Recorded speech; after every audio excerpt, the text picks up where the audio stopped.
Welcome to citizens pulse. నేను మీ రాజేష్.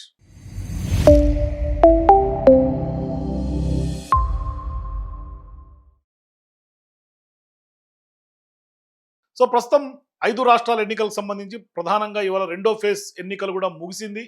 మరీ ముఖ్యంగా వెస్ట్ బెంగాల్‌తో. సో ఇప్పుడు ఈ 5 రాష్ట్రాల్లో కూడా పోలింగ్ ముగిసినటువంటి నేపథ్యంలో ఎగ్జిట్ పోల్స్ ఏం చెప్తూ ఉన్నాయి? ఎందుకంటే గతంలో మనం ప్రీ పోల్ సర్వేస్ చూసాం, ఒపీనియన్ పోల్స్ చూసాం. First pre poll, second pre poll అంటూ కూడా ఆత్మసాక్షి గ్రూప్ ఏదైతే ఎస్ఏఎస్ గ్రూప్ ఉందో అనేక ప్రీ పోల్ సర్వేలు విడుదల చేసినటువంటి ఎస్ఏఎస్ గ్రూప్, ఆత్మసాక్షి గ్రూప్ ప్రస్తుతం ఇవాళ ఎగ్జిట్ పోల్స్‌లో ఏం చెప్పబోతోంది? అందరి ఉత్కంఠ అదే కనిపిస్తుంది. దేశం మొత్తం ఇవాళ వెస్ట్ బెంగాల్ జరిగినటువంటి రెండో విడత ఎన్నికల కోసం, పోలింగ్ కోసం పెద్ద ఎత్తున అందరి దృష్టి ఉంది.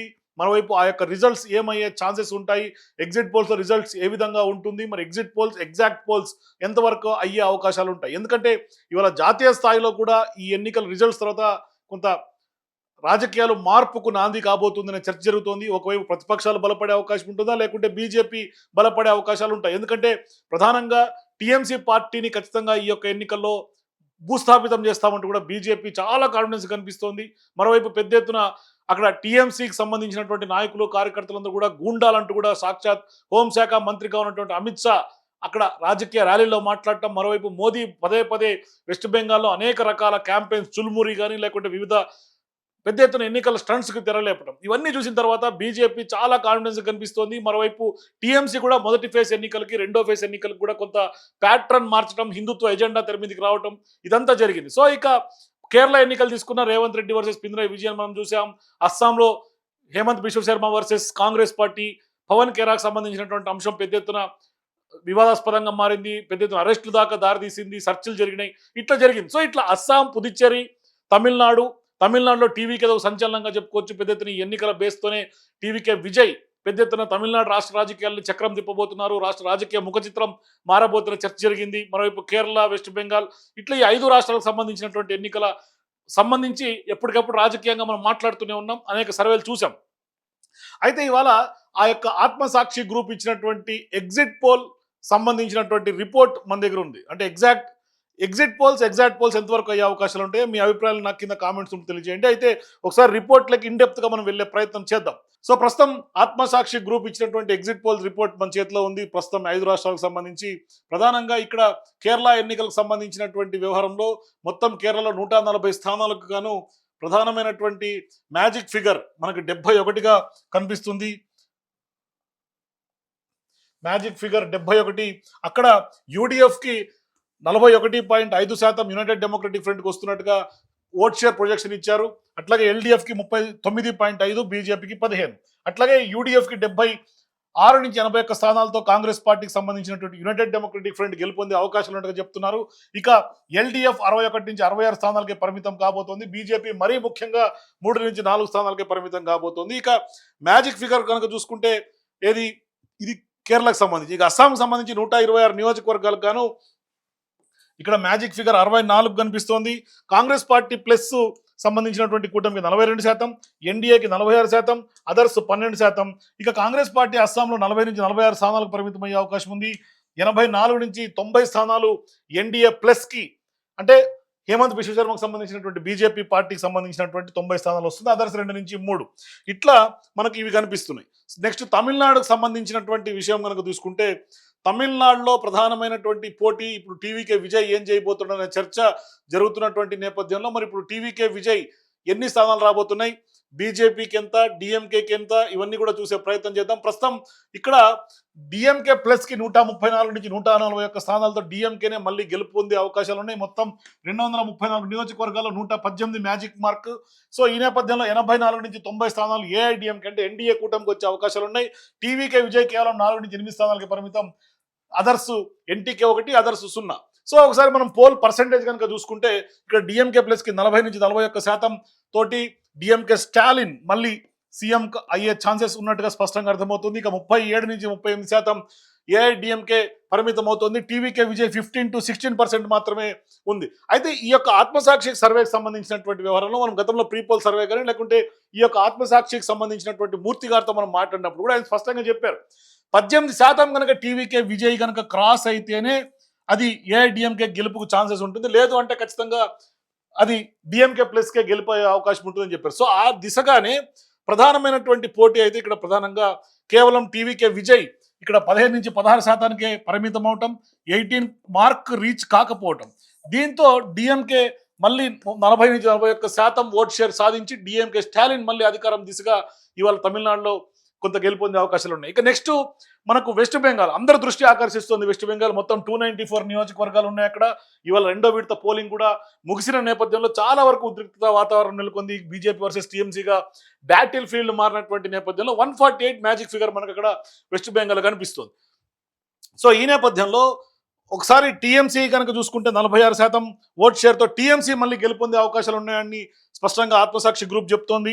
బీజేపీకి 42%, కాంగ్రెస్ 3 నుంచి 7%, 3.7%, సిపిఎం 3%, అదర్స్ 5.2%.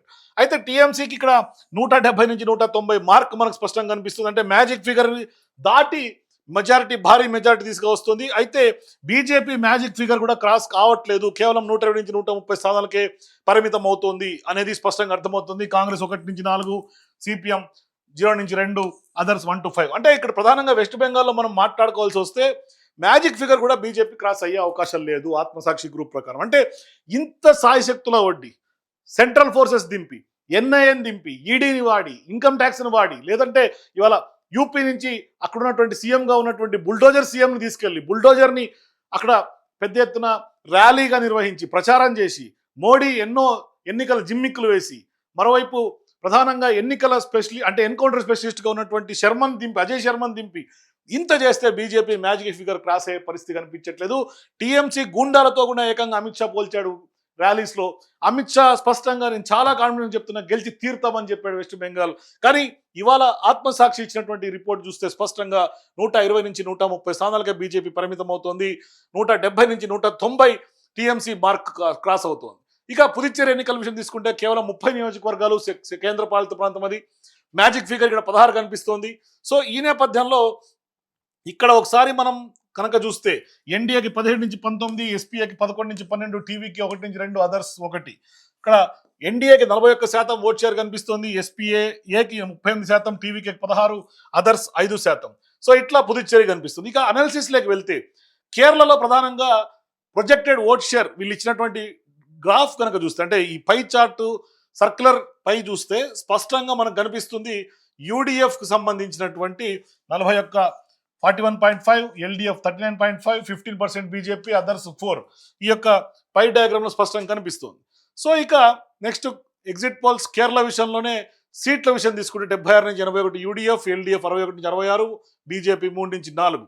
అట్లాగే ఇక్కడ కేరళకు సంబంధించినటువంటి ఎగ్జిట్ పోల్స్ రిజల్ట్స్లో ఏ అంశాలు ప్రధానమైనటువంటి భూమిక పోషించాయంటే unemployment, corruption charges, infighting and factionalism among Congress leaders, Christian and Muslim voting, anti-incumbency of the present government, Sabarimala gold theft, communal polarization, BJP vote share ఇట్లా కేరళలో చూపించింది. సో ఇక కీ ఫైండింగ్ కూడా ఇచ్చారు. కేరళలో students and farmers are strongly oppose to the LDF government. There are significant internal conflict within the CPM party in the LDF which has increased support for the UDF. In Kannur and Alappuzha districts, factionalism and internal conflicts within the LDF are clearly visible. Many prominent leaders within the LDF are dissatisfied and are considering leaving the party. The distancing of the senior CPM leaders such as T.K. Govindan, N.K. Unnikrishnan Sudhakaran and P.K. Seri is advisedly affecting the LDS chances of victory. ఇదంతా మనం గతంలో కూడా మనం pre పోల్స్లో కూడా చదివాం. అయితే ఇక next Assam విషయం తీసుకుంటే అస్సాంలో కూడా సేమ్ ఎన్డీఏకి 46% వచ్చింది ఓట్ షేర్, కాంగ్రెస్ 42%, అదర్స్ 12%. ఇక సీట్ల విషయం కూడా మనం ఇందాకే మనం సీట్స్ ప్రొజెక్షన్ కూడా చెప్పాం. సో ఇక్కడ ప్రధానంగా అస్సాంలో కనుక ఫ్యాక్టర్స్ కనుక చూసుకుంటే ఇల్లీగల్ ఇమిగ్రేషన్, అన్ఎంప్లాయ్మెంట్, ఎన్డీఏకి సంబంధించి అన్ఎంప్లాయ్మెంట్ ఎన్డీఏకి వ్యతిరేకంగా మారుతున్న ఫ్యాక్టర్గా పనిచేసింది. Corruption, floods and rehabilitation, infighting among Congress leaders, delimitation, DBT for women students, for tea garden workers by the present government, no charismatic leader in the Congress to fight against the present CM. అంటే హేమంత్ బిశ్వ శర్మకు సంబంధించి ధీటైనటువంటి CM candidate కాంగ్రెస్కి లేకపోవడం, అంటే narrative build కాలేదు అక్కడ, alternate narrative build కాలేదు. Next Assam విషయం తీసుకుంటే direct benefit transfer DBT to the women bank accounts is likely to benefit NDA significantly. Delimitation may cause INC and other opposition parties to lose around 9 to 12 assembly seats. BJP has strengthened in upper Assam region. Leaders having INC and joined NDA is a major challenge for Congress. Public trust Assam government on illegal migration control, law and order and development, internal conflicts and neglect of the cadre weaken INC. BJP has gained support from both Muslim and Hindu women voters. INC performance is weak in lower Assam. India has increased vote share among general OBC and SC communities. ఇది స్పష్టంగా చెప్పారు. ఇక next Puducherry మనం ఇందాకే మనం చూసాం. Next మనం తమిళనాడుకి వెళ్దాం. తమిళనాడులో ఇందాక అనుకున్నట్టుగా డిఎంకేకి 40 నుంచి 41%, ఏఐడిఎంకేకి 37 నుంచి 38%, టీవీకేకు 15 నుంచి 16%. ఇది ఓట్ షేర్. ఇక నెక్స్ట్ సీట్ షేర్ గురించి కూడా మనం చెప్పాం. సో ఇక ప్రధానంగా చాలా ఇన్డెప్త్గా ఇచ్చినట్టు కనిపిస్తుంది report. Regional existing assembly constituency from parties in Tamil Nadu assembly elections. ఇక్కడ రీజన్ వైజ్గా కూడా ఇచ్చారు తమిళనాడులో. రీజన్ వైజ్గా కనుక మనం ఒకసారి చూస్తే తమిళనాడులో నార్థరన్ రీజన్లో 69 స్థానాలకు కానీ 39 నుంచి 40 స్థానాలు డిఎంకే, ఏఐడిఎంకేకి 29 నుంచి 30, టీవీకేకి 1 నుంచి 2. అట్లాగే కోంగునాడు రీజన్లో మొత్తం 68 స్థానాలకు కానీ 23 నుంచి 25, డిఎంకే 45 నుంచి 46, ఏఐడిఎంకే 0 నుంచి 1 టీవీకి. ఇక డెల్టా రీజన్ 46 స్థానాలకు కానీ 38 నుంచి 39, డిఎంకే 8 నుంచి 10, ఏఐడిఎంకే 1 నుంచి 2 టీవీకి. సదరన్ రీజన్లో 51 స్థానాలకు గాను 34 నుంచి 37 డిఎంకే ప్లస్, అట్లాగే ఏఐడిఎంకే కేవలం ఇక్కడ పడిపోతుంది 2 నుంచి 3, అదర్స్ కూడా 2 నుంచి 3. సో ఎంటైర్ ఓవరాల్గా 234 నియోజకవర్గాల్లో చూసుకుంటే డిఎంకే 131 నుంచి 135 నుంచి 141 స్థానాలు ఈ అన్ని రీజన్స్లో కవర్ చేస్తుంది. 84 నుంచి 90 స్థానాలు ఏఐడిఎంకే పరిమితం అవుతోంది. అట్లాగే ఫ్యాక్టర్స్ కనుక చూసుకుంటే unemployment, law and order, women safety, alcohols and drugs, అట్లాగే Tamil Nadu identity, Tamil language, corruption charges against MLA, ministers and local leaders, weakness of AIADMK and alliance with BJP, TVK party after Jayalalithaa conflict among AIADMK leaders is clearly visible. It damages AIADMK to upper extent. So అట్లాగే caste వైజ్గా కూడా గౌండర్ కమ్యూనిటీలో ఎవరికి ఫేవర్గా ఉంది, నాడర్, వన్యార్, అట్లాగే Periyar, Thevar, minorities, other OBC, upper caste, ఇట్లా ఏ క్యాస్ట్లో ఏ పార్టీలకి ఎట్లా స్ప్లిట్ అయింది ఓట్స్, ఎవరెవరికి లీడ్ అయింది అనేది కూడా క్లియర్ కట్గా గౌండర్ కమ్యూనిటీ చూసుకుంటే 8 to 10, నాడర్లో 6 to 8% పాపులేషన్ ఉంది. సో ఓవరాల్గా మెజారిటీ ఉన్నది వన్యార్ కమ్యూనిటీ 12 to 15%. వాళ్ళు ఏఐడిఎంకే ప్లస్ పిఎంకేకి షిఫ్ట్ అయ్యారు. పెరియార్ 10 to 12% ఉన్నారు, డిఎంకే ప్లస్ వీసీకేకి షిఫ్ట్ అయ్యారు. మైనారిటీస్ 12 to 14% ఉన్నారు, swing towards DMK. Thevar swing towards DMK. ఓబీసీలు స్వింగ్ టువర్డ్స్ డిఎంకే. ఇట్లా తేవర్, మైనారిటీ, ఓబీసీలు 3 కూడా కన్సాలిడేట్ డిఎంకేకి అయినటువంటి పరిస్థితి మనకు కనిపిస్తుంది. సరే, కీ ఫైండింగ్స్లో మనం ప్రధానంగా కనుక ఒకసారి చూసుకుంటే the lack of unity among former ministers and senior leaders of the AIADMK party has weakened the party's image in Tamil Nadu. Senior AIDMK leaders such as Pannir Selvam and Sengotian leaving the party and joining other political groups may lead to decline in AIDMK vote share. Under the DMK government, sectors like education, healthcare and welfare schemes have gained significant prominence and public acceptance. The leadership of MK Stalin and DMK stands out clearly, and such strong leadership is currently lacking in AIDMK. ఇట్లా వీళ్ళు తమిళనాడుకు సంబంధించినటువంటి poles ఇచ్చారు. So ఇక exit polls. Next west Bengal తీసుకుంటే projected vote share ఇక్కడ TMC 46% కనిపిస్తుంది, BJP 42, Congress 3.7%. So ఇక సీట్స్ కూడా మనం ఇందాక చూస్తే 170 to 190. సో ఇప్పుడు రీజన్ వైజ్గా మనం చూసే ప్రయత్నం చేద్దాం. వెస్ట్ బెంగాల్ చాలా కీలకంగా మారినటువంటి ఎన్నిక. ఇక్కడ నార్త్ బెంగాల్ హిల్లీ రీజన్లో 54 స్థానాలకు గాను టీఎంసీ 26 నుంచి 28, బీజేపీ 27 నుంచి 32 స్థానాలు గెలిచే అవకాశం ఉంది. సెంట్రల్ బెంగాల్లో 58కి 30 నుంచి 38 స్థానాలు టీఎంసీ, 27 నుంచి 30 బీజేపీ. గ్రేటర్ కోల్కతాలో 126 స్థానాలు, ఇది భారీ రీజన్ అని చెప్పుకోవాలి. గ్రేటర్ కోల్కతాలో 84 నుంచి 92 స్థానాలు గెలుస్తుంది టీఎంసీ, 42 నుంచి 43 బీజేపీ ప్లస్. అట్లాగే జుంగల్ మహల్, మెదినీపూర్లో 56 స్థానాలకు కానీ 30 నుంచి 32, 20 నుంచి 24 నుంచి 25 బీజేపీ, టీఎంసీ 32 నుంచి 32. మొత్తం 294 నియోజకవర్గాలకు కానీ 170 నుంచి 190 హైయెస్ట్ మార్క్ క్రాస్ అవుతోంది. ఇక్కడ మ్యాజిక్ ఫిగర్ కేవలం 148 కంటే కూడా లీడ్ కనిపిస్తుంది. 120 నుంచి 130 ఇవాళ బీజేపీ పరిమితం అవుతున్నటువంటి సందర్భం మనకు స్పష్టంగా కనిపిస్తుంది. అట్లాగే Bengal pride, Bengal identity x ఫ్యాక్టర్స్గా మనం చెప్పుకోవచ్చు. No charismatic face against Mamata Banerjee CM in NDA. అట్లాగే ఎస్ఐఆర్ చాలా కీలకంగా చెప్పుకోవచ్చు. Law and order, welfare schemes taken up by the West Bengal government, unemployment, price rise, corruption charges, ఇట్లా కనిపిస్తుంది. So there is a significant difference between the SIR impact seen in Tamil Nadu, Kerala and the situation in West Bengal. So SIR impact స్పష్టంగా ఎన్నికల్లో కనిపిస్తుంది. Tamil Nadu, Kerala, west బెంగాల్లో కనిపిస్తుంది.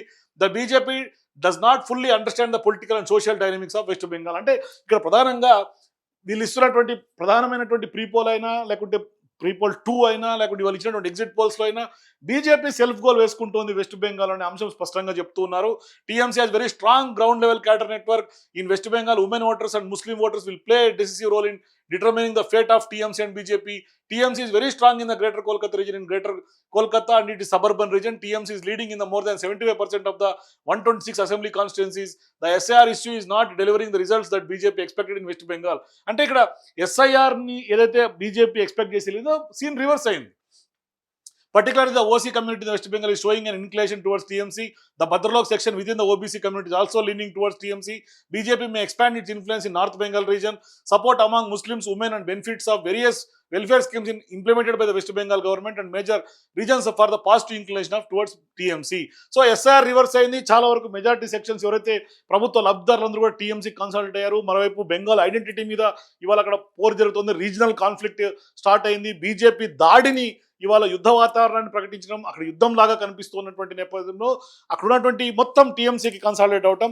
So ఆ నేపథ్యంలోనే ఇవాళ బీజేపీ అక్కడ రివర్స్ అయింది సీన్. అందుకని ఇక్కడ టీఎంసీ అధికారంలోకి 170 నుంచి 190 స్థానాలకు వస్తుందంటూ కూడా స్పష్టంగా రిపోర్ట్ చెప్తుంది. సో మొత్తం మీద వెస్ట్ బెంగాల్లో ఎవరు గెలుపు, మరి ఈ 5 రాష్ట్రాలకు సంబంధించి ఎవరు గెలుపొందే అవకాశం ఉంటుంది, మరి ఎగ్జాక్ట్ పోల్స్ అయ్యే అవకాశాలు ఎంతవరకు ఉంటాయి, ఈ ఎస్ఏఎస్ రిపోర్ట్ పైన మీ అభిప్రాయాల కింద నాకు కామెంట్స్ చెప్పండి.